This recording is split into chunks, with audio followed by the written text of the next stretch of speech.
Where do the coins in a fountain go?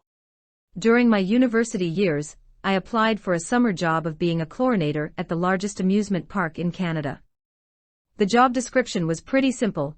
I would drive around in a little truck to the different parts of the park and test the pools and fountains, ensuring a sufficient level of free chlorine was available to neutralize any contaminants that are bound to be found in a place where the public swims, pees, and does other things in the water park on a daily basis.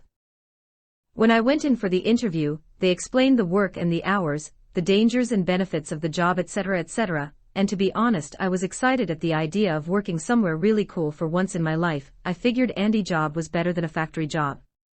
Except since I was a broke student who was applying for this job with the expressed purpose of paying for my education, I knew I couldn't take this job if they were only willing to pay me minimum wage when the aforementioned factory job would take me back with an $18/hour wage. And so I brought this point up to the hiring manager.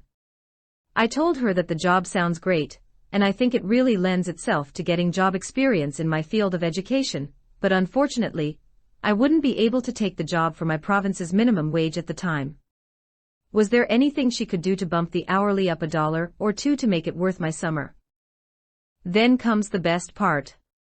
She shook her head, and then looked around the interview room a little bit before telling me the following spiel. Well, to be honest, you sound like a great candidate for the job.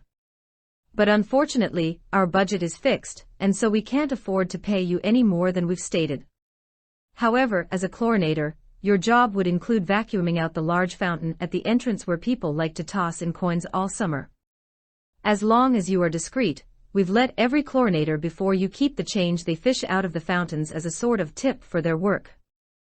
So the short answer to your question, a pimply teenager or desperate college student is usually on the receiving end of your meager, yet altruistic donation to the fountain waters.